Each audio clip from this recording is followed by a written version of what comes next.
कि हम ला इलाहा इल्लल्लाह भी कह रहे हैं और मज़ारात पे जाके चादर भी चढ़ा रहे हैं। हम ला इलाहा इल्लल्लाह भी कहते जा रहे हैं कि अल्लाह के अलावा कोई माबूद नहीं, और अपनी हाजत रवाई और मुश्किल कुशाई के लिए हम गैरों के आस्थानों पे जाके हम ये भी कहते जा रहे हैं कि बाबा तेरे दर पे आया हूं तो झोला झोली भर के जाऊंगा। हम एक तरफ ला इलाहा इल्लल्लाह भी पढ़ते जा रहे हैं और दूसरी तरफ हम आस्थानों पे जाके सजदा भी कर रहे हैं, गैरुल्लाह के सामने सर भी झुका रहे हैं। हम ला इलाहा इल्लल्लाह पढ़ रहे हैं कि सबसे ज्यादा इल्म अल्लाह को है और इल्म के एतबार से वो हर जगह मौजूद है, और फिर हम यही सिफत हम उसके बंदों में मानकर यह अकीदा भी रख रहे हैं कि हमारे फला फला को भी कयामत तक का इल्म है, हमारे फला फला बुजुर्ग को भी कयामत तक की बात मालूम है।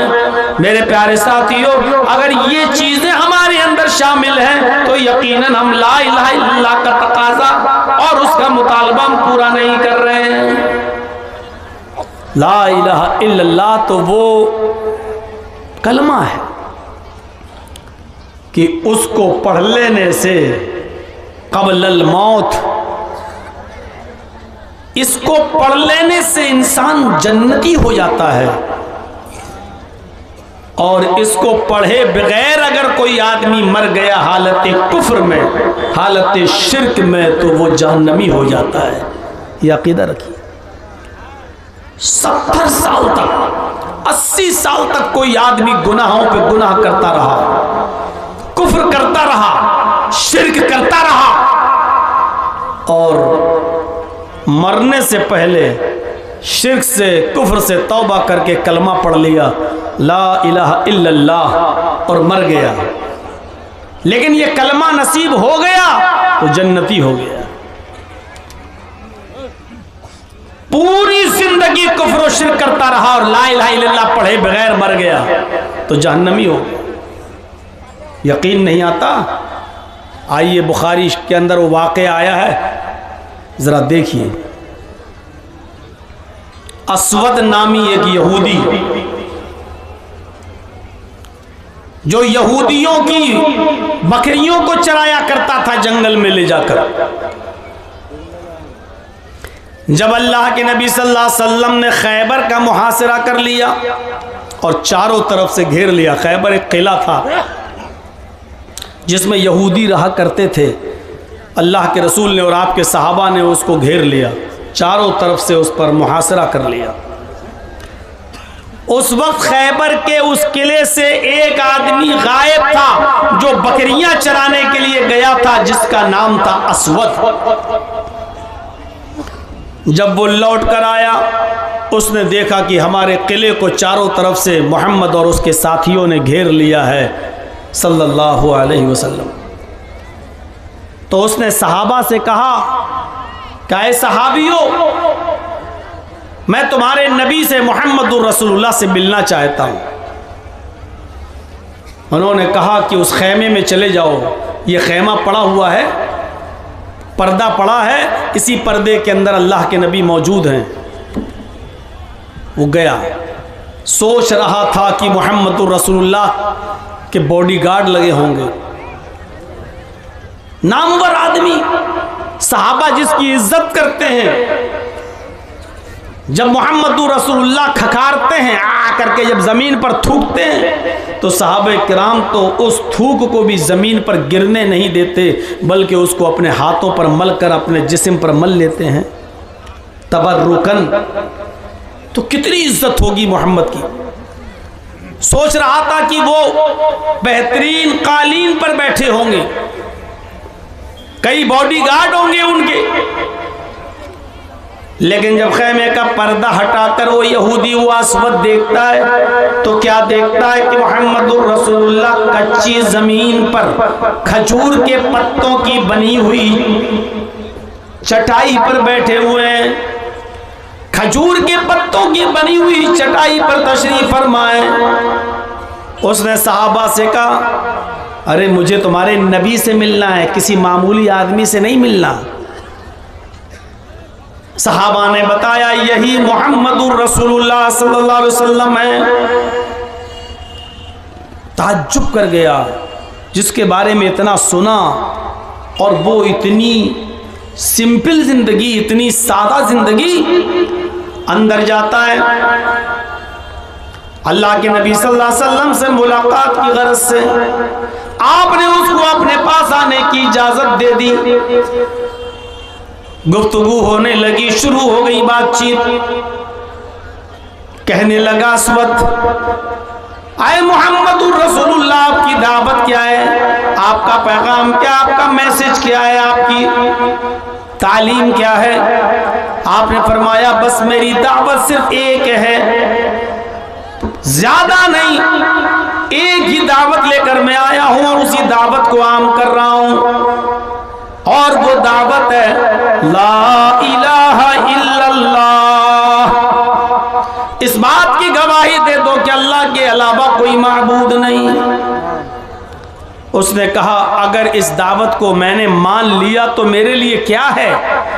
आपने फरमाया लकल जन्नह, अगर इस दावत को तुम कबूल कर लेते हो तो तुम्हारे लिए जन्नत है, और अगर इस दावत को तुम कबूल नहीं करते और इस दावत को कबूल किए बिना मर गए तो तुम्हारे लिए जहन्नम है। वो अस्वद जानता था ला इलाहा इल्लल्लाह अगर कह दूंगा तो ला इलाहा इल्लल्लाह का मतलब क्या है, हमें क्या क्या छोड़ना पड़ेगा, किन किन चीजों को हमें तर्क करना पड़ेगा। वो ला इलाहा इल्लल्लाह का माना हम मुसलमानों से ज्यादा जानता था। वो जानता था कि मुहम्मदुर रसूलुल्लाह सल्लल्लाहु अलैहि वसल्लम जिस ला इलाहा इल्लल्लाह का कलमा हमारे मुंह से निकलवाना चाहते हैं, इसका मतलब ये क्या है, हमें किन किन को छोड़ना पड़ेगा, किन किन की इबादत तर्क करना पड़ेगी, किन किन से मदद मांगना तर्क करना पड़ेगा। वो इस बात को अच्छी तरीके से जानता था। कहने लगा मोहम्मद इब्ने अब्दुल्लाह, अगर मैंने ये कलमा पढ़ लिया तो मेरे लिए क्या है। फरमाया लकल जन्नह, तेरे लिए जन्नत है। उसने कहा यदका उबायका अलल इस्लाम, अपना हाथ बढ़ाइए मैं इस्लाम लाता हूँ, अपना हाथ बढ़ाइए मैं कलमा पढ़ता हूँ। अल्लाह के नबी ने अपना हाथ बढ़ाया, उसने भी नबी के हाथ में अपना हाथ दिया और कलमा पढ़ लेता है अशहदु अल्ला इलाहा इल्लल्लाह व अन्ना मुहम्मदन अब्दुहु व रसूलुहु। ये कलमा पढ़कर ला इलाहा इल्लल्लाह का इकरार करके वो इस्लाम ले आया, कलमा पढ़ लिया। कहने लगा अब मेरे लिए कोई काम बताइए। आए अल्लाह के नबी इस्लाम तो ले आया, अब मेरा काम क्या है। आए अल्लाह के रसूल मैं इस्लाम ले आया, अब मैं क्या करूं। अभी तक तो मैं यहूदियों की बकरियां चराता हूं, अब क्या करूं जब इस्लाम ले आया हूं। अब बीवी बच्चों को पालना है, पोसना है, खिलाना है, पिलाना है, अब मैं क्या करूं। आपने फरमाया इस्लाम लाने के बाद सबसे पहला तेरा काम यह है, ये बकरियां जिनकी हैं तो इन बकरियों को उनके मालिक के हवाले कर दो। आज तो इस्लाम है हमारे पास और मुसलमान हैं हम, फिर भी दूसरों की अमानतें खाए बैठे हैं, दूसरों की जमीन और जायदाद पर कब्जे किए बैठे हैं। अल्लाह के रसूल ने फरमाया कि अगर तुम इस्लाम ला चुके हो, कोई काम करने से पहले तुम्हें कोई काम बताऊं उससे पहले तुम्हारी ड्यूटी ये है कि ये जो बकरियां हैं जिनकी, उनके हवाले कर दो। क्योंकि अगर तुमने कोई भी काम किया लेकिन ये बकरियां तुम्हारे पास रह गई तो तुम्हारी कोई इबादत कबूल नहीं होगी, पहले इन बकरियों को इनके हवाले करो। अरे हम दूसरों के क्या हक अदा करेंगे। आज तक हमने अपनी बहनों का और अपनी बेटियों का हक अदा नहीं किया है। यहाँ बैठे हैं बड़े बड़े बूढ़े लोग भी होंगे, अब मरे कि तब मरे, कब्र में पैर लटका है। वो जानते हैं कि 70 साल की मेरी जिंदगी हो चुकी है, 5-6 साल 10 साल भी चल जाऊं तो बहुत बड़ी बात। लेकिन उनसे पूछो क्या तुमने वसीयत कर दी कि मेरे मरने के बाद मेरा तरका, मेरा छूटा हुआ माल मेरी सब औलादों में, बेटे और बेटियों में बराबर बराबर तकसीम होगा। क्या आपने वसीयत की है? इतना याद रखिएगा और मसला जान लीजिएगा। अगर आप अपनी ज़िंदगी में अगर आप देते हैं ना, बंटवारा करते हैं अपनी ज़िंदगी में, तो आपको सबको बराबर बराबर देना होगा। आपने 10 बाई 10 का रूम अगर लड़के को दिया है तो 10 बाई 10 का रूम आपको अपनी बेटी को भी देना पड़ेगा, क्योंकि जिंदगी में तरका तकसीम नहीं होता, तरका तो मरने के बाद ही तकसीम होता है। लेकिन जिंदगी में अगर आप फैसला करना चाहते हैं कि मेरी जिंदगी में हम अपनी औलाद को दे जाएं, तो आपको बराबर बराबर देना होगा, जितना लड़के को उतना ही लड़की को। हाँ, मरने के बाद एक अलग मामला है, जब आपका तरका तकसीम होगा तो जितना लड़के का हिस्सा है उससे आधा आपकी बेटी को मिलेगा, है वो एक अलग मसले आ जाते हैं। आपने क्या अपनी जिंदगी में इंसाफ किया? क्या आपने अपनी विरासत में अपनी बहन को भी के लिए भी वसीयत की कि मेरी बहन का भी हिस्सा है? मुझे मालूम है पिछली साल जब रमज़ान का महीना आया था और मैं अपने शहर में इटावा में था, रोज़े की हालत में मस्जिद में जब मैं गया ज़ोहर की नमाज के लिए, जुमेरात का दिन था, तो मैं वुज़ू बना रहा था जब मस्जिद में, तो वुज़ू से फारिग होने के बाद एक लड़का मसला पूछता है कि मौलाना एक बात बताइए, अभी हम जो कुल्ला कर रहे थे वुज़ू बनाते वक्त ऐसे पानी, तो कुल्ला करने के बाद ज़बान में थोड़ा पानी तो लगा ही रहता है। भाई आपने ऐसे लिया पानी, जो कुल्ला किया तो पानी तो थोड़ा सा ज़बान में लगा ही है। आप दांतों से ऐसे थोड़ी करते हैं, ऐसे थोड़ी करते हैं। आपने पानी लिया, कुल्ला किया, अब ज़बान में जो पानी लगा रह गया, चिपका रह गया, थूक निगलते वक्त वो पानी जो ज़बान में चिपका है, अगर वो हलक के रास्ते से पेट में चला जाए तो उससे रोज़े पे कोई फ़र्क पड़ता है कि नहीं पड़ता है? मैंने कहा यार ये तो बड़ा नेक आदमी है, देखो कैसा मसला पूछ रहा है बेचारा। मैंने उससे कहा कि तुमने मसला तो अच्छा पूछा है, लेकिन कल जुमा है, इंशाअल्लाह जुमे के खुतबे में मैं वो मसला बयान करूँगा, सबको फ़ायदा हो जाएगा, तुम्हारे अकेले को क्या है, कल हम जुमे में बता देंगे इंशाअल्लाह।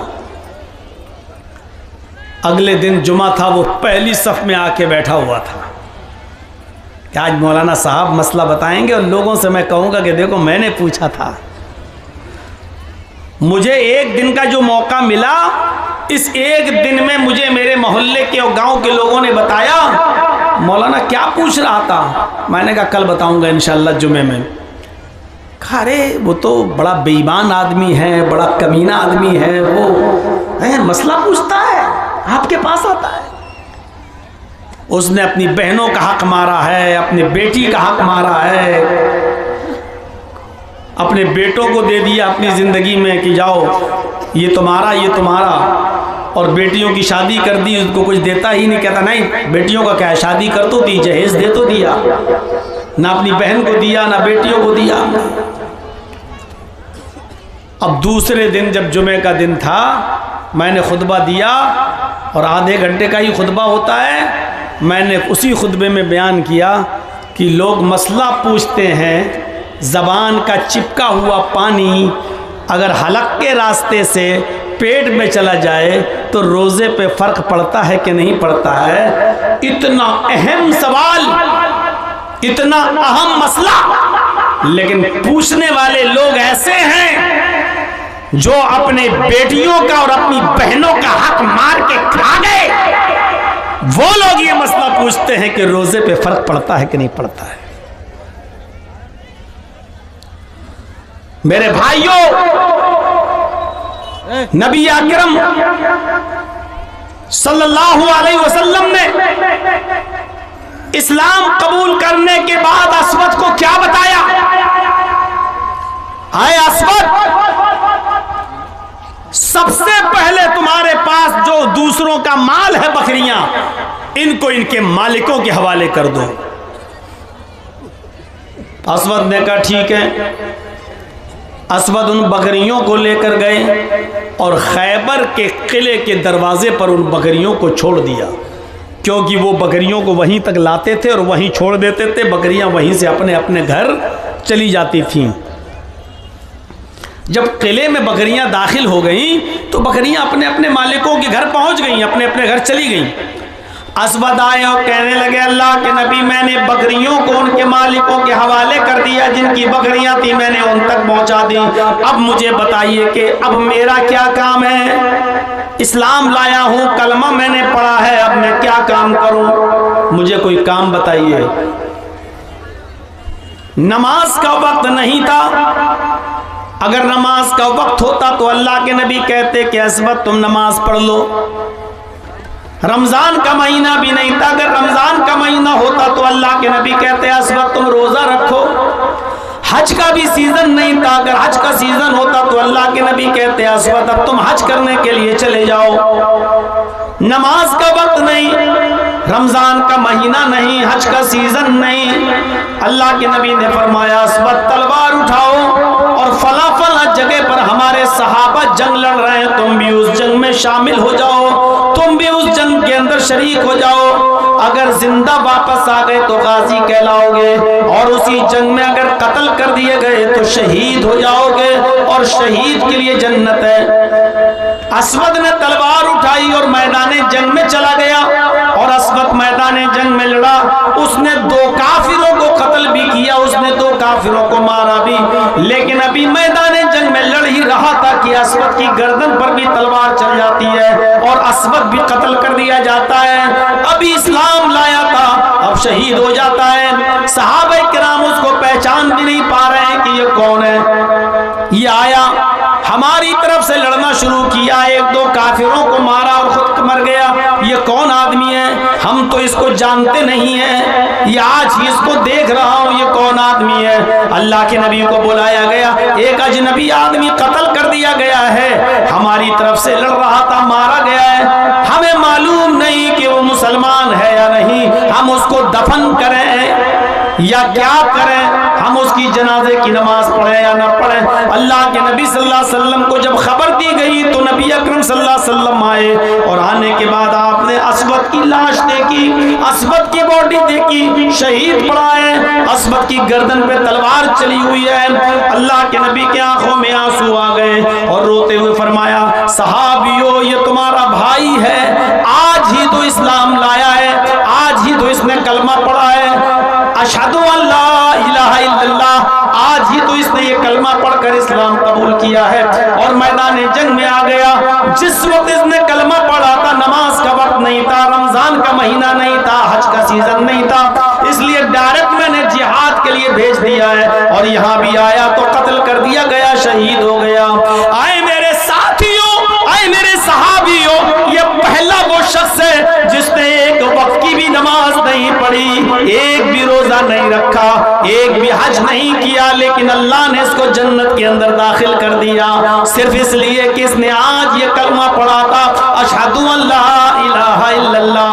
गौर करो, कलमा पढ़ा, एक वक्त की नमाज नहीं, एक भी रोजा नहीं, और कहां गया? जन्नत के अंदर। क्यों? ला इलाहा इल्लल्लाह। अगर ये कलमा न पढ़ा होता तो कहां जाता? अगर इस कलमे को पढ़े बगैर मर गया होता तो उसका ठिकाना कहां होता? मेरे भाइयों, ये ला इलाहा इल्लल्लाह कोई मामूली जुमला नहीं है। ला इलाहा इल्लल्लाह यही वो कलमा है जो कब्लल मौत कोई पढ़ ले, बिफोर डेथ, मरने से पहले अगर कोई इस कलमे को पढ़ ले और इस्लाम ले आए तो वो जन्नती हो जाता है, और इस कलमे को पढ़े बगैर मर जाए तो वो जहन्नम में चला जाता है। ये है इस कलमे की हकीकत। एक 12 साल का लड़का है यहूदी, अल्लाह के नबी की मजलिस में आता था, बैठता था, तकरीर सुनता था, वाज सुनता था, नसीहत सुनता था, और अल्लाह के नबी की खिदमत भी करता था।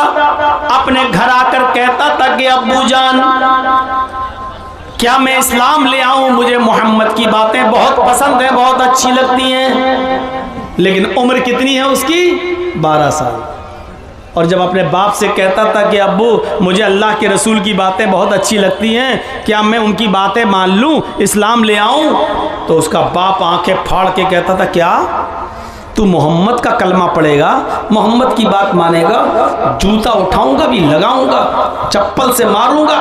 बेचारा डर जाता था और अपने बाप के गुस्से की वजह से वो इस्लाम कबूल नहीं कर पाता था। एक दिन बीमार हो गया, कुछ दिन बीमारी में मुब्तला रहा, लेकिन अब इतना बीमार हो गया कि उसके बचने की कोई उम्मीद नहीं रही। हालत गंभीर, सीरियस। इधर अल्लाह के नबी को पता चला कि जो यहूदी लड़का यहाँ आया करता था, मेरी बातें सुनता था, नसीहत हमसे हासिल करता था और हमारी खिदमत भी करता था, वो बच्चा बीमार हो गया। तो अल्लाह के नबी ने कहा चलिए हमदर्दी और इंसानियत के नाते उस बच्चे को देखने चलें, देखें क्या बात है। उसकी तीमारदारी करने के लिए, अयादत करने के लिए चलें। अल्लाह के रसूल उसकी अयादत के लिए गए। दरवाजे को खटखटाया, उसके बाप ने दरवाजा खोला, कहा मैं मोहम्मद इब्ने अब्दुल्ला तुम्हारे बच्चे को देखने आया हूँ। कहा आइए। अंदर आने की इजाज़त मिल गई। यहूदी के घर में अल्लाह के नबी दाखिल होते हैं। उस बच्चे की हालत देखते हैं, उसकी कंडीशन बड़ी ख़राब है। आप उसके सर के पास बैठ जाते हैं, उसकी हालत बहुत खराब।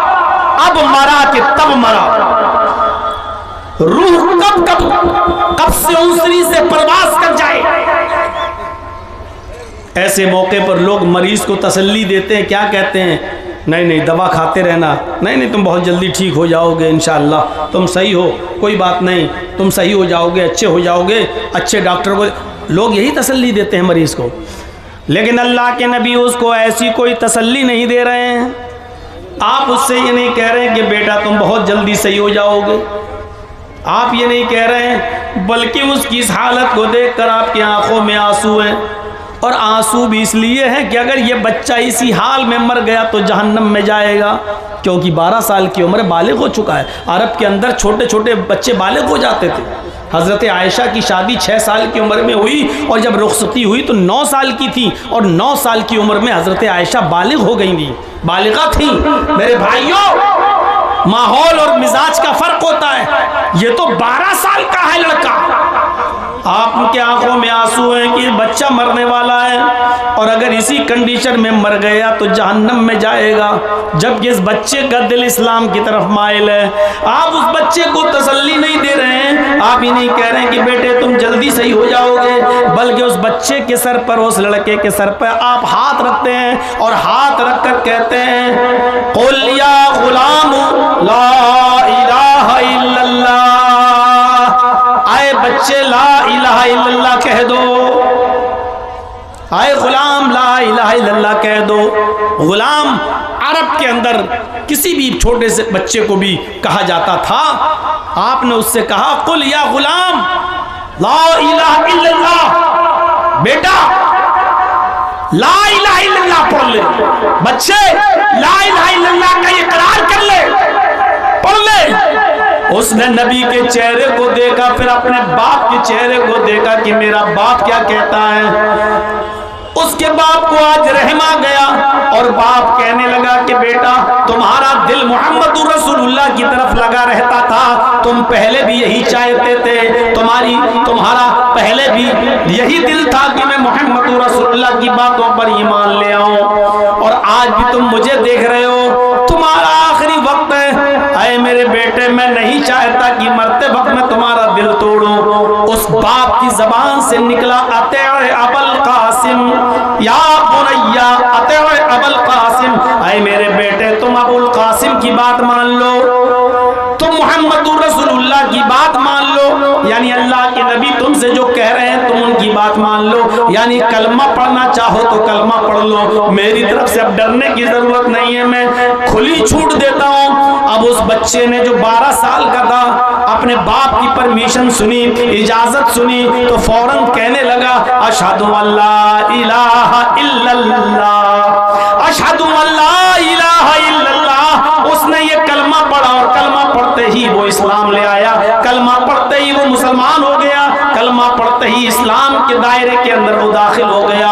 और ताज्जुब तो ये कि जैसे ही उसने कलमा पढ़ा, अशहदु अल्ला इलाहा इल्लल्लाह, अभी कलमा निकला ही था कि उसकी कलमे के साथ साथ उसकी रूह भी कब्ज़ अंसुरी से परवास कर गई, उसका इंतकाल भी हो गया। वो यहूदी बच्चा जो अभी कलमा पढ़ा, कलमा पढ़ने के बाद उसका इंतकाल हो गया, उसकी रूह भी निकल गई। सब देख रहे हैं, धड़कनें बंद, सांस बंद। नबी अकरम सल्लल्लाहु अलैहि वसल्लम जो उसके पास बैठे थे, जब आपको यकीन हो गया कि ये बच्चा इंतकाल कर गया, ये बच्चा मर गया, लेकिन अब चेहरे पर रोनापन नहीं, चेहरा बिगड़ा हुआ नहीं, बल्कि आपके चेहरे पर मुस्कुराहट आ गई और आप उसके सर के पास से उठे और खड़े होकर ये जुमले आपने अपनी जबान से अदा किए, अल्हम्दुलिल्लाहिल्लज़ी अल्हम्दुलिल्लाहिल्लज़ी अनक़ज़हु अन्नार। तमाम तारीफें उस अल्लाह के लिए है जिसने इस बच्चे को जहन्नम की आग में जलने से बचा लिया। तमाम तारीफें उस अल्लाह के लिए जिसने इस बच्चे को जहन्नम की आग से महफूज फरमा लिया, जिसने इस बच्चे को जहन्नम के आग में गिरने से बचा लिया, जहन्नम में जलने से बचा लिया। मेरे भाइयों, 12 साल तक वो बच्चा काफिर रहा, 12 साल तक अपनी मनमानी करता रहा, 12 साल तक इस्लाम नहीं लाया, ईमान नहीं लाया, और जब मरा कलमा पढ़कर अशहदु अल्ला इलाहा इल्लल्लाह, तो ताज्जुब तो यह कि मरने के बाद एक वक्त की भी नमाज नहीं पढ़ा, एक दिन का भी रोजा नहीं रखा, एक भी हज नहीं किया, थोड़ा सा माल भी गरीबों और मिस्कीनों में अल्लाह की राह में सदका और खैरात नहीं किया। लेकिन अल्लाह के नबी क्या कह रहे हैं? अल्हम्दुलिल्लाहिल्लज़ी अनक़ज़हु अन्नार। तमाम तारीफें उस अल्लाह के लिए जिसने इसको जहन्नम की आग से बचा लिया। ये बच्चा कलमा पढ़ते ही जन्नत के अंदर दाखिल हो गया, जहन्नम की आग से बचा लिया गया। ये है कलमा ला इलाहा इल्लल्लाह। इस कलमे को कलंकित होने से बचाओ। ला इलाहा इल्लल्लाह भी पढ़ो और कहो बाबा 10 सालें हो गई, 15 सालें हो गई, बेटा नहीं हो रहा है, बेटी नहीं हो रही है, मुझे बेटा दिला दो, बेटी दे दो। ये कलमे को कलंकित करना हुआ, ये कलमे पर दाग लगाना हुआ। और ऐसे कलमे की कोई जरूरत नहीं अल्लाह को कि तुम अल्लाह को भी पुकारो और दूसरे को भी पुकारो, नहीं। खालिसतन लिल्लाह, सिर्फ अल्लाह को पुकारा जाएगा, बस अल्लाह से मांगा जाएगा, बस। अच्छा, 2 वाक़े मैंने आपके सामने रख दिए और दोनों ने एक वक्त की नमाज नहीं पढ़ी और कहां गए? जन्नत में। एक अस्वद और दूसरा ये। आइए अब एक वाकया मैं आपको ऐसा बताता हूं कि आप ताज्जुब करेंगे। पूरी जिंदगी नबी की खिदमत की, नबी का साथ दिया, लेकिन मरते वक्त कलमा नसीब नहीं हुआ। नबी की खिदमत करने के बावजूद वो आदमी कहां गया? जहन्नम में गया। वाकया सुना होगा ना आपने अबू तालिब का। कौन थे? नबी के चचा। खिदमत कितनी की, खिदमत कितनी की आपको अंदाजा नहीं। अल्लाह के, यहां से अंदाजा लगाइए, अल्लाह के नबी जनाब मोहम्मद रसूलुल्लाह सल्लल्लाहु अलैहि वसल्लम जब पैदा हुए तो बाप का चेहरा नहीं देखा। अल्लाह के नबी जब अपनी माँ के पेट से बाहर आए तो बाप का चेहरा नहीं देखा। बाप पहले ही इंतकाल कर चुके थे 2 महीना। ए भैया, जिसको उठना हो अभी से उठ के चले जाओ यार, एक एक करके उठ रहे हो, डिस्टर्ब कर रहे हो सामने से। बाप का चेहरा नहीं देखा। और जब मोहम्मदुर रसूलुल्लाह की उम्र 6 साल की हुई, और 6 साल कितना बड़ा बच्चा होता है आपको अपने दिमाग में रखिए। 6 साल का बच्चा, जब नबी अकरम की उम्र 6 साल की हुई तो कहां आए? अपनी मां के साथ मदीने आए। यसरफ उसका पुराना नाम था, यसरफ। मदीने आए अपने ननियाल, अपने नाना मामू के यहां।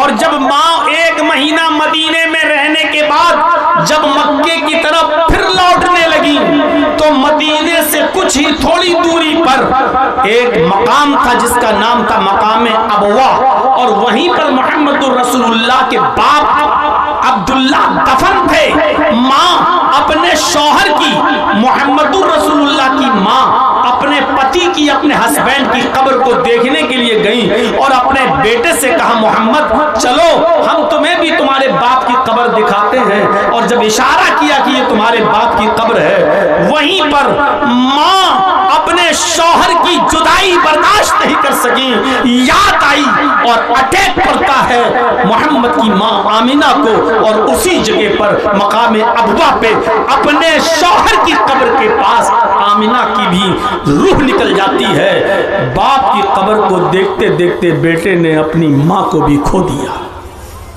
सोचिए, बाप की कब्र को अभी देख भी नहीं पाया सही से, और उसी जगह पर माँ का भी इंतकाल हो गया, और वहीं पर उनकी माँ को भी दफन किया गया। सोचो, 6 साल की उम्र में बाप भी नहीं, माँ भी नहीं, अब किसने पाला? अब्दुल मुत्तलिब ने। लेकिन अब्दुल मुत्तलिब भी सिर्फ 2 साल तक पाल पाए। यहाँ 8 साल के हुए मोहम्मद इब्ने अब्दुल्ला, उधर अब्दुल मुत्तलिब भी छोड़कर चले गए। 8 साल की उम्र में अबू तालिब ने अपने हाथ में लिया अपने भतीजे को, और 8 साल से लेकर 25 साल तक अपने पास रखा, खिलाया पिलाया, पाल पोस कर बड़ा किया। और 25 साल की उम्र में पहली शादी हजरत खदीजा से कराई, जिनकी उम्र 40 साल थी। मेरे भाइयों, और 40 साल के जब आप हुए तो आपको नबुव्वत मिली। सोचिए, 8 साल से लेकर 40 साल तक अबू तालिब ने ख्याल रखा। ये 32 ईयर, 32 साल की जिंदगी अबू तालिब अपने पास रखे रहे, खिलाते रहे पिलाते रहे, परवान चढ़ाते रहे। और जब अल्लाह के रसूल को रिसालत मिली, नबुव्वत मिली, और आपने जब तौहीद की दावत दी तो दुश्मनों से बचाते रहे, हिफाजत करते रहे, यहाँ तक कि जब दुश्मनी हद से आगे बढ़ गई और तमाम काफिरीन मक्का मुत्तफिक होकर नबी अबू तालिब के पास आए और कहने लगे कि अबू तालिब, अब पानी बहुत आगे चढ़ गया है, सर से ऊपर चढ़ चुका है, तुम्हारे भतीजे की लंतरानी अब हम नहीं सुनेंगे। बहुत उल्टा सीधा गलत सलत हमारे माबूदों के बारे में तुम्हारा भतीजा बोल चुका है, अब उसकी जबान पर कंट्रोल करो, और नहीं करते हो तो हम उसको अपने हिसाब से सजा देंगे। बाद में ये मत कहना कि मेरे भतीजे का कत्ल कर दिया, मेरे भतीजे को मार डाला। अबू तालिब ने अपने भतीजे मोहम्मद को बुलाया और कहा, भतीजे मेरे ऊपर इतना बोझ न डालो कि मैं बर्दाश्त न कर सकूं, मेरे नातवा कंधों पर, मेरे कमजोर कांधों पर इतना बोझ न डालो कि मैं बर्दाश्त न कर सकूं। ये मेरे दुश्मन अब तेरे दुश्मन बन चुके हैं, खून के प्यासे हैं, तुझे कत्ल करना चाहते हैं। तू दीन की दावत छोड़ दे, तौहीद की दावत छोड़ दे, उनको उनके इसी हाल पर रहने दे, तू उनको बुरा भला मत कहे, छोड़ दे उनको उनके हाल पर। अल्लाह के नबी सफाई पेश कर रहे हैं, अरे चचा मैं बुरा भला कहाँ कहता हूँ, मैं तो सिर्फ इतना कहता हूँ, ला इलाहा इल्लल्लाह कह दो, कामयाब हो जाओगे। मैं तो सिर्फ ये कहता हूँ कि एक अल्लाह की इबादत करो, एक अल्लाह को पुकारो, एक अल्लाह के सामने सर झुकाओ, एक अल्लाह की इबादत करो, इसके अलावा तो मैं कुछ नहीं कहता। चचा ने कहा, भतीजे छोड़ दे इनको, इनके हाल पर रहने दे, ये भी कहना बंद कर दे, अगर मेरी जिंदगी में तुझे किसी ने मार दिया या कत्ल कर दिया तो मैं अपने आप को नहीं संभाल पाऊंगा। चचा का ये जवाब सुनकर अल्लाह के नबी के आंखों में आंसू आ गए। सिर्फ एक ही जुमला बोला, आए चचा जान, मैं दीन की दावत से बाज नहीं आ सकता, मैं तौहीद की दावत से बाज नहीं आ सकता। अगर ये काफिरीने मक्का सूरज उखाड़ के लाए और दाहिने हाथ पे रख दें, चांद उखाड़ के लाए बाएं हाथ पे लाकर रख दें, फिर भी मैं दावत देता रहूंगा, दीन की तबलीग करता रहूंगा। आपकी आंखों में आंसू थे और आप अपने चचा से ये कहकर जा रहे थे, अगर आपको भी मेरी मदद नहीं करनी है तो हट जाइए रास्ते से, आज के बाद हम आपको तंग नहीं करेंगे, आपके ऊपर बोझ नहीं बनेंगे, मैं अब जा रहा हूं दूसरी तरफ। जब आपने पीठ फेरी रोते हुए तो चचा ने आवाज दिया, ए मोहम्मद इब्न अब्दुल्लाह, या अपना अखी, आए मेरे भाई के बेटे, आए मेरे भतीजे, इधर आओ। अल्लाह के नबी आते हैं, जी चचा, मैं तेरी आंख में आंसू भी नहीं देख सकता, तुझे तेरे रब ने जो दावत देकर भेजा है, जा खुलकर वो दावत दे, देखता हूं मेरी जिंदगी में तेरा कौन क्या करता है। तेरे ऊपर खरोंच भी अगर आ गई तो मेरी तलवार मियान से बाहर निकल जाएगी, देखता हूं कि कौन क्या कहता है तुझे। जा, तुझे जो दावत का हुक्म दिया गया है तो उस काम को पूरा कर। चचा ने इजाजत दे दी, बावजूद इसके कि खतरा था कि दुश्मन कहीं मोहम्मद को कत्ल न कर दे। मेरे प्यारे साथियों, दावत देते रहे और एक दिन आया, यही चचा बीमार हो गए, मरजुल मौत पे मुब्तला हो गए। आखिरी वक्त आया चचा का, अबू तालिब का, अब मरे कि तब मरे। तो अल्लाह के रसूल अपने चचा के पास बैठ गए, वही आंखों से आंसू आ रहे थे, इसलिए नहीं कि मेरे चचा का इंतकाल का वक्त करीब है, बल्कि इसलिए कि मेरे चचा ने कलमा नहीं पढ़ा है, और बगैर कलमे के अगर ये मेरा चचा इस दुनिया से चला गया तो जहन्नम में जाएगा। आप कहते हैं, कुल या मिला इलाहा इल्लल्लाह, आए मेरे चचा अपनी जबान से ला इलाहा इल्लल्लाह कह दो, आए मेरे चचा अपनी जबान से ला इलाहा इल्लल्लाह कह दो। और चचा जवाब देते नहीं। अल्लाह के नबी ने आगे जो जुमला कहा वो सुनिएगा बड़े गौर से। आपने कहा, चचा अगर आपको डर है कि लोग सुन लेंगे और बाद में ताने मारेंगे कि देखो अपने बाप दादा का दीन छोड़ दिया, तो एक काम करिए। अल्लाह के रसूल ने अपना कान बढ़ा दिया, अपने चचा को उठा लिया और चचा का मुंह अपने कान में लगा दिया और कहा, कुल या अम्मी फी उज़ुनी ला इलाहा इल्लल्लाह, आए मेरे चचा मेरे कान में पढ़ दीजिए ला इलाहा इल्लल्लाह। किसी को पता नहीं चलेगा, हम जाने आप जाने, बस मेरे कान में पढ़ दीजिए, मेरे कान में कह दीजिए ला इलाहा इल्लल्लाह। क़यामत के दिन में अल्लाह से गवाही दूंगा, आए अल्लाह मरते वक्त मेरे चचा ने मेरे कान में ला इलाहा इल्लल्लाह पढ़ा, तू बख्श दे, और इंशाअल्लाह मैं अल्लाह से बहस हुज्जत करके आपको बख्शवा लूंगा। अल्लाह के सामने गवाही देकर मैं आपको जन्नती बनवा दूंगा, अल्लाह से सिफारिश करके मैं आपको जन्नत में ले जाऊंगा। मेरे कान में पढ़ दीजिए ला इलाहा इल्लल्लाह, किसी को पता नहीं चलेगा। लेकिन चचा अबू तालिब कहते हैं, भतीजे मैं नहीं चाहता कि मैं मरते वक्त अपने बाप का, अपने दादा का दीन छोड़ूं। आए मेरे भतीजे, मैं नहीं चाहता कि मरने के बाद मेरे लोग ये कहें कि देखो अबू तालिब अपने बाप दादा का दीन छोड़ गया, बददीन होकर मरा, बेदीन होकर मरा। आए मेरे भतीजे, सॉरी, मैं तुम्हारे कान में भी ला इलाहा इल्लल्लाह नहीं पढ़ सकता, मैं चुपके से भी ला इलाहा इल्लल्लाह का इकरार नहीं करूंगा।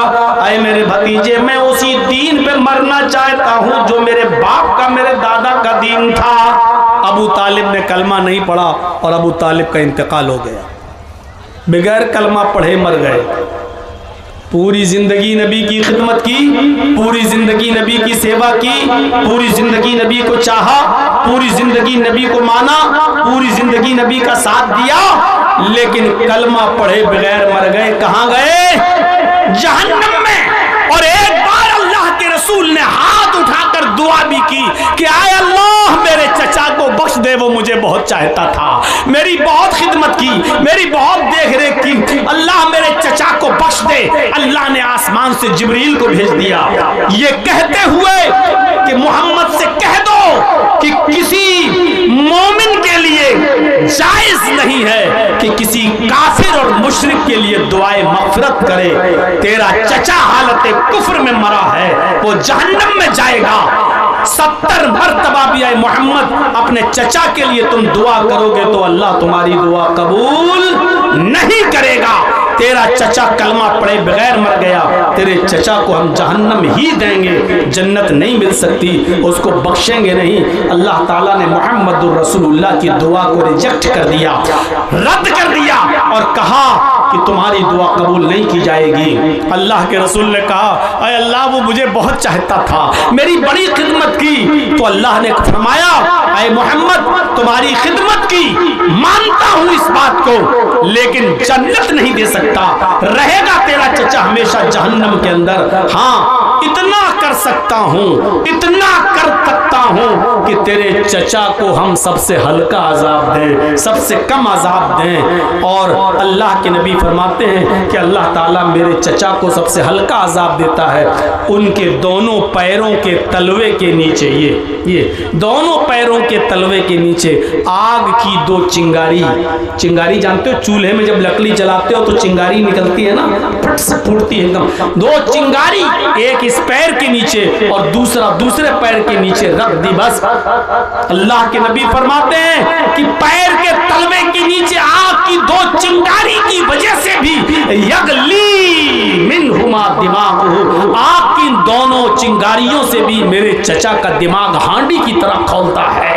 ऐसा लगता है जैसे चूल्हे पर पानी रख दिया जाए और खौल रहा हो, उबल रहा हो, ऐसे ही उन दोनों चिंगारियों से मेरे चचा का दिमाग हांडी की तरह खौलता है। मेरे भाइयों, पूरा वाकया बयान करने का मकसद सिर्फ ये है कि कलमा नसीब जिसको हुआ, एक वक्त की नमाज नहीं पढ़ी वो तो जन्नत में गया, और जिसने कलमा नहीं पढ़ा उसने पूरी जिंदगी नबी की खिदमत की, नेकी की, नबी के साथ उसने सुलूक किया, लेकिन आखिरी वक्त भी कलमा नहीं पढ़ा तो वो जहन्नम में चला गया, यानी अबू तालिब। तो यही कलमा इंसान को जन्नती बनाता है, यही कलमा इंसान को जहन्नमी बनाता है। ये पहली चीज अभी ला इलाहा इल्लल्लाह पर मैंने थोड़ा ज्यादा वक्त आपका ले लिया।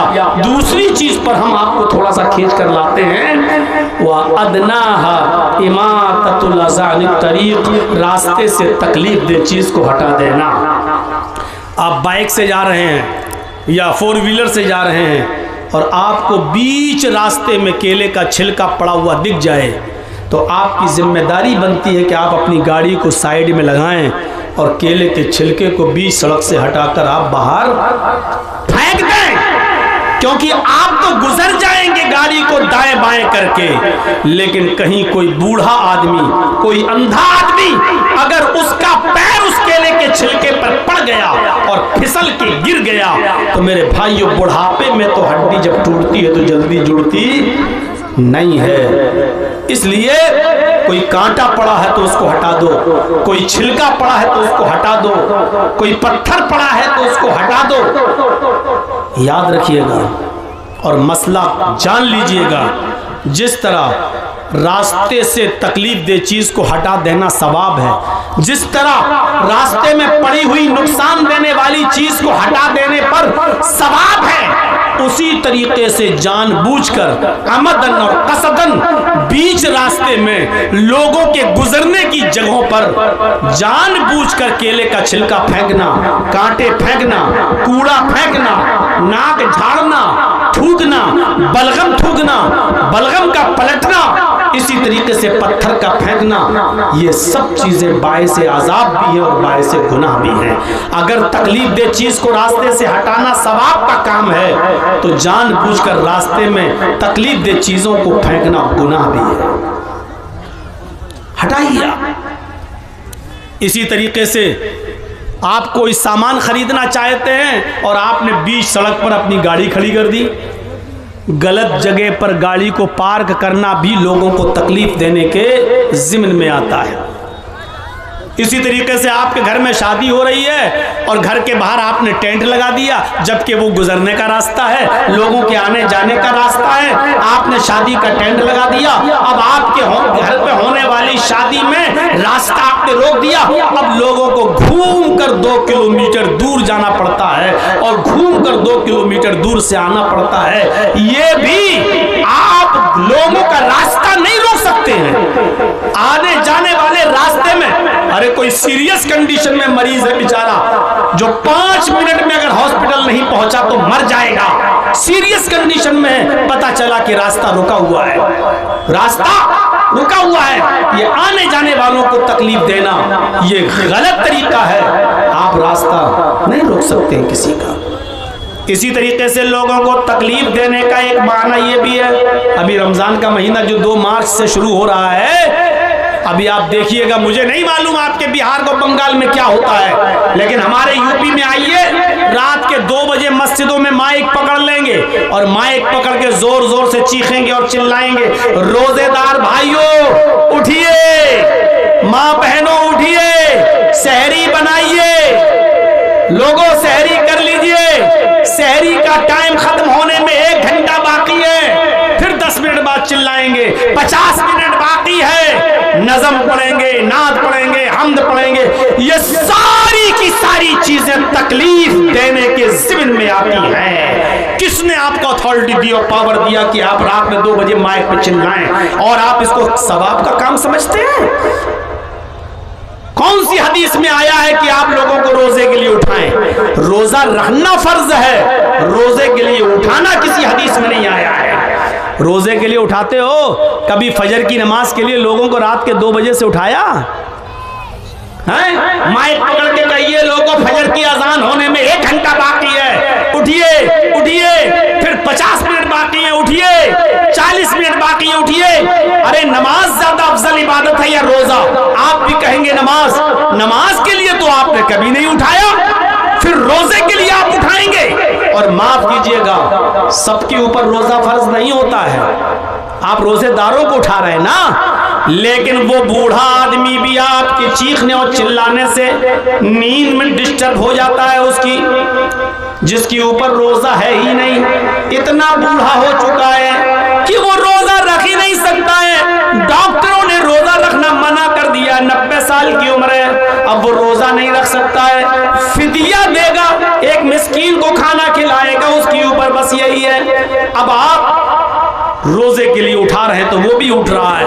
कितने लोग ऐसे हैं, एक तो मेरे पास आया लखनऊ में कि मौलाना हमारी मस्जिद में इतनी जोर जोर से चिल्लाते हैं कि मेरा बाप जिसकी उम्र 85 साल की हो चुकी है और बीमार रहता है, मुझे नींद की गोली देना पड़ती है डॉक्टर की लिखी हुई, जब रात के 10 बजे हम उसको नींद की गोली देते हैं तब उसको नींद आती है। मैंने उसका पर्चा देखा, डॉक्टर ने उसकी नींद की गोली में डिप्रान 10 mg लिखा हुआ था, 5 mg की खाने पर नींद नहीं आती थी, डिप्रान 10 mg की लेता है, ये खाकर उसको नींद आ रही है।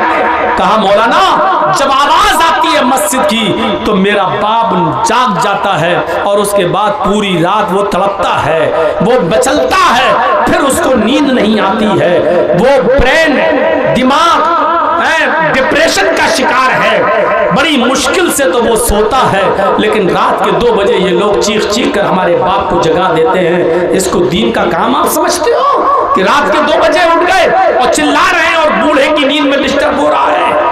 ऐसी तरीके से वो औरतें बेचारी जो अपने बच्चों को दूध पिलाती हैं और डॉक्टरों ने कह दिया है कि ये दूध जब पिए, जब ये खाना खाएंगी तो दूध बनेगा और जब दूध बनेगा तो बच्चे को पिलाएंगी, अगर ये रोजा रखेंगी तो बच्चा भूखा मर जाएगा जो अपनी माँ का दूध पीता है, इसलिए अभी ये रोजा ना रखें। तो जो औरतें अपने बच्चों को दूध पिलाती हैं, जो रोजा नहीं रख पा रही है इस मजबूरी की वजह से, आप उनके भी नींद में डिस्टर्ब कर रहे हैं। शरीयत में नहीं है कि किसी की नींद में आप डिस्टर्ब करें। अल्लाह के नबी सल्लल्लाहु अलैहि वसल्लम तो तहज्जुद की नमाज पढ़ने भी जब उठते थे तो इतने आहिस्ता से उठते थे कि उनकी बीवी हजरत आयशा न जाग जाए, बीवी हजरत आयशा की नींद न खुल जाए, और आप माए पे पकड़ पकड़ के चीखें और चिल्लाएं कि रोजेदार भाइयों उठिए और सहरी कीजिए, उठिए और सहरी बनाइए। ये चीज बायस सवाब नहीं बल्कि बायस गुनाह है, क्योंकि आप तकलीफ दे रहे हैं उन लोगों को भी जिनके ऊपर रोजा फर्ज नहीं है। हामिला औरत जिसके पेट में बच्चा है, डॉक्टर ने मना किया अभी रोजा नहीं रखें, अगर रोजा रखेंगी तो भूखा रहना पड़ेगा, और जब भूखा रहेंगी तो पेट में जो बच्चा पल रहा है उसको जब ग़िज़ा की चीज नहीं मिलेगी तो बच्चा पेट में मर जाएगा। कहा वो रोजा नहीं रख सकती है, लेकिन आप उनकी भी नींद में डिस्टर्ब कर रहे हैं, छोटे छोटे बच्चों को भी आप जगा रहे हैं, तो ये चीज तकलीफ देने के ज़िम्न में आती है। इमाततुल अज़ान तरीक, रास्ते से तकलीफ दे चीज को हटा देना भी ईमान का एक हिस्सा है। और तीसरी चीज इस हदीस में बताई गई है, वल हयाउ शुअबतुम मिनल ईमान, हया भी ईमान का एक शोबा है। आज शर्म हया हमारे मुआशरे से निकल गई, शर्म हया खत्म हो गई।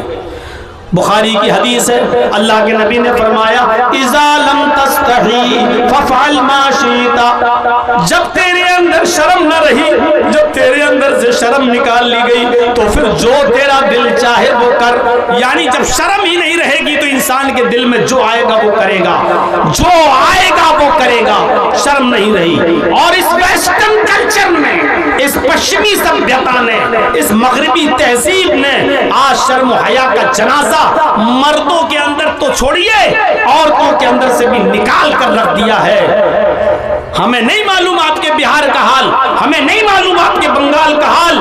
आइए हमारे उत्तर प्रदेश की तरफ और लखनऊ की सरजमीन पर बड़े बड़े हाजी, बड़े बड़े नमाजी, बड़े बड़े कारी, बड़े बड़े हाफिज, बड़े बड़े मुल्ला और मौलवियों की लड़कियां इंस्टाग्राम पर रील बना रही हैं, सर से दुपट्टे उतर चुके हैं, स्कर्ट पहनकर और शॉर्ट कपड़ों में रील बनाती हैं, वो भी बेहयाई के साथ और यानियत के साथ, और नंगी नंगी रील बनाती हैं, बेहुदा रील बना रही हैं। और जब हाजियों, नमाजियों, मुल्ला और मौलवियों की लड़कियों का ये हाल है तो फिर बड़े बड़े अमीरों की लड़कियों का हाल क्या होगा, अमीर जादियों का हाल क्या होगा, मॉडर्न कल्चर में पलने वाली लड़कियों का हाल क्या होगा। वेस्टर्न कल्चर ने, पश्चिमी सभ्यता ने, मगरबी तहजीब ने आज हमारी लड़कियों को इतना बेशरम बना दिया है। तसव्वुर करें आप, है घर में रहना इनको बकवास लगता है, घर में रहना कहती है ये चार दीवारी में कैद करके रख दिया है। वाह मेरी बेटियों, वाह मेरी कौम की बच्चियों, वाह मेरी कौम की बहनों, अपने घर में रहकर अपने बाप के लिए खाना बना देना शर्म की बात है, अपने भाई के लिए खाना बना देना शर्म की बात है। एयर होस्टेस बनकर हवाई जहाज में, एरोप्लेन में पैसेंजर्स को खाना सर्व करना तरक्की की बात है। वाह, ये कौन सी अकल पसंदी है और अकल का दायरा है कि तुम अपने भाई के लिए खाना बनाओ तो ये जिल्लत समझती हो, अपने घर में अपने बाप के लिए खाना बनाओ तो इसको तुम अपनी इंसल्ट समझती हो, और तुम जब एयर होस्टेस बन जाओ तो पैसेंजर्स के सामने खाना सर्व करो, ब्रेकफास्ट सर्व करो तो तुम इसको अपने लिए तरक्की की राह समझती हो। अपने घर में अपने भाई और बहनों के कपड़े धुल देना और साफ कर देने को तुम अपने लिए शर्म समझती हो, और हॉस्पिटल में नर्स का काम करके मरीजों का जख्म साफ कर देना और दूसरों के कपड़ों को धुल देना, इसको तुम अपने लिए काबिल फख्र समझती हो। इस वेस्टर्न कल्चर ने हमारी माँ बहनों की अक्लों पर कैसा डाका डाला है। अल्लाह के नबी ने सच फरमाया इज़ा लम तस्तही फफ़अल मा शि'त, जब शर्म हया नहीं रही तो जो तेरा दिल चाहे वो कर। हम अहले हदीस हैं, हमारे यहाँ औरतों का मस्जिद में नमाज पढ़ने आना जायज है, बल्कि अल्लाह के नबी ने यह भी फरमाया कि अगर तुम्हारी औरतें मस्जिदों में नमाज पढ़ने आना चाहें तो उनको मस्जिदों में नमाज पढ़ने से मत रोको, अगर वो आना चाहें तो आने दो, लेकिन इसके बावजूद, इस खुली हुई इजाजत के बावजूद अल्लाह के नबी क्या कह रहे हैं, आए औरतों तुम्हारे लिए घर में नमाज पढ़ना मस्जिद में नमाज पढ़ने से ज्यादा अफजल है। औरतें मस्जिद में आ सकती हैं नमाज पढ़ने, औरतें मस्जिद में जा सकती हैं नमाज पढ़ने।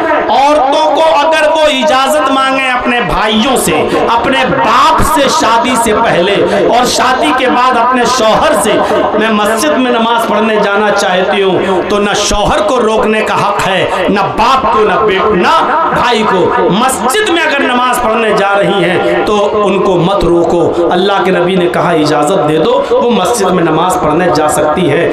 इस इजाजत के बावजूद अल्लाह के नबी क्या कह रहे हैं, औरतों का मस्जिद, घर में नमाज पढ़ना मस्जिद में नमाज पढ़ने से अफजल है। और जब अल्लाह के नबी ये कह रहे थे उस वक्त भी औरतें मस्जिद में नमाज पढ़ने आया करती थी, क्योंकि उनका अकीदा ये था कि हम नबी के पीछे नमाज पढ़ेंगे तो हमें कितना सवाब मिलेगा, हम मुहम्मदुर रसूलुल्लाह के पीछे नमाज पढ़ने का शर्फ हमें हासिल हो रहा है।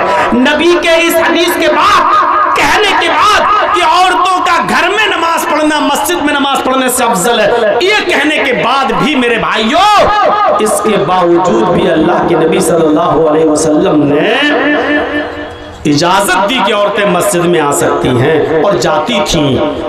औरत का घर में नमाज पढ़ना मस्जिद में नमाज पढ़ने से अफजल है। फिर बरामदे में नमाज पढ़ना खुली सहन में नमाज पढ़ने से ज्यादा अफजल है।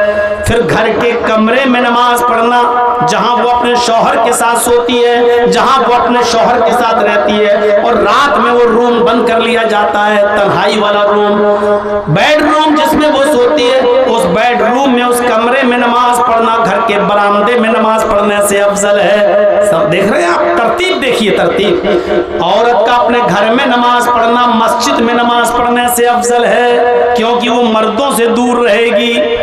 अब घर में भी नमाज पढ़ना है तो बरामदे में नमाज पढ़ना, सहन में नमाज पढ़ने से अफजल है, क्योंकि सहन खुला हुआ होता है, आंगन खुला हुआ होता है, और बरामदा घर के एक साइड में होता है। तो घर के बरामदे में नमाज पढ़ना सहन में नमाज पढ़ने से अफजल है। और फिर फरमाया घर के कोठे में, कमरे में, बंद रूम में, बेडरूम में, वहां नमाज पढ़ना बरामदे में नमाज पढ़ने से अफजल है, क्योंकि घर में भी लोगों का आना जाना लगा रहता है। खाला का लड़का, फूफा का लड़का, चचा का लड़का, कुछ भी हो, पर्दा तो है ही ना करती हैं वो अलग बात है, लेकिन एक लड़की को अपने चचा के बेटे से भी पर्दा है, खाला के बेटे से भी पर्दा है, मामू के लड़के से भी पर्दा है। पर्दा है तो है, सोचिए।